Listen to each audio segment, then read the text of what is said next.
তারা একটা ভিডিও বা ছবি তুলে রাখতে পারেননি বহিরাগত গুন্ডাদের, যারা নাকি আপনাদের আক্রমণ করছিল? গাড়ি চলে যাওয়ার ভিডিও আপনারা রেকর্ড করতে পেরেছেন, কিন্তু তৃণমূলের গুন্ডারা যখন আপনাদের আক্রমণ করছিল তার কোনো ভিডিও পাননি, তার কোনো ছবি তুলতে পারেননি। তখন কোথায় গেছিল আপনাদের মোবাইল? স্টোরেজ ভর্তি হয়ে গেছিল। এই জায়গাগুলো থেকে আপনারা যদি সবকটাকে ডট গুলোকে কানেক্ট করতে শুরু করেন, আপনাদের কাছে গোটা ব্যাপারটা ক্লিয়ার হয়ে যাবে উস্কানি কাদের ছিল।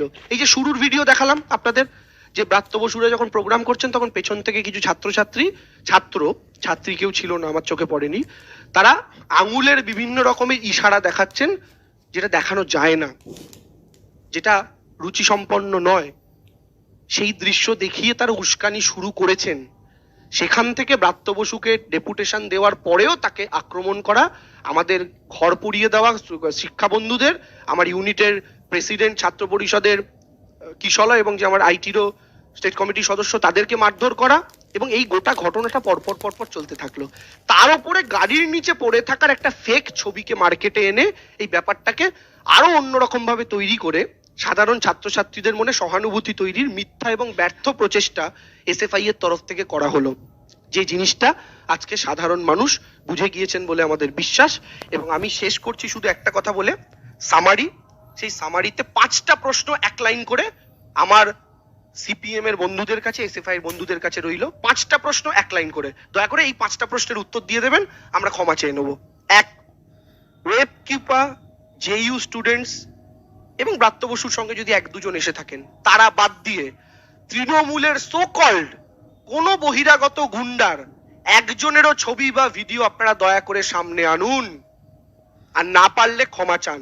1, 2, আপনাদের কাছে প্রশ্ন, ব্রাত্য বসুর হাতে স্মারকলিপি দেওয়ার পরেও, যে ছবি আমরা দেখিয়েছি, ব্রাত্য বসুর হাতে স্মারকলিপি দেওয়ার পরেও আপনারা এই দাবি কেন করলেন যে ব্রাত্য বসু আপনাদেরকে সময় দেয়নি?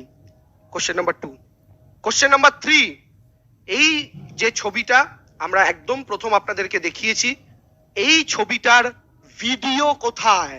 এই ছবিটা যে ভিডিও থেকে এক্সট্রাক্ট করা, সেই ভিডিওটা কোথায়? কারণ ভিডিওর মুভমেন্টটা যদি চোখে পড়ে তখন বোঝা যাবে যে এইরকম একজন পড়ে যাওয়ার পরেও, গাড়ি চড়ে যাওয়ার পরেও কি করে সেই মানুষটা অক্ষত থাকতে পারেন, শুধু চোখের কোনায় চোট লাগতে পারে।